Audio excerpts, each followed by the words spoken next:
जलभीरो जलोत्पन्न जलेचर जलजामलपत्राक्ष यज्ञदेवहुताशन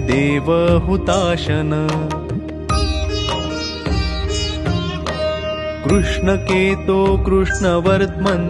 स्वर्गमार्गप्रदर्शक यज्ञाहुतिहुताहार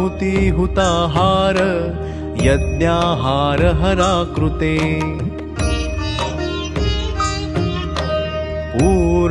पूर्णगर्भगवाङ्गर्भ जयदेव महाशन तमोहर महाहार स्वाहा भर्तर्नमोऽस्तु ते हव्यवाहन सप्तार्चे चित्रभानो महायुते अनलाग्ने यज्ञमुख जय पावक सर्वग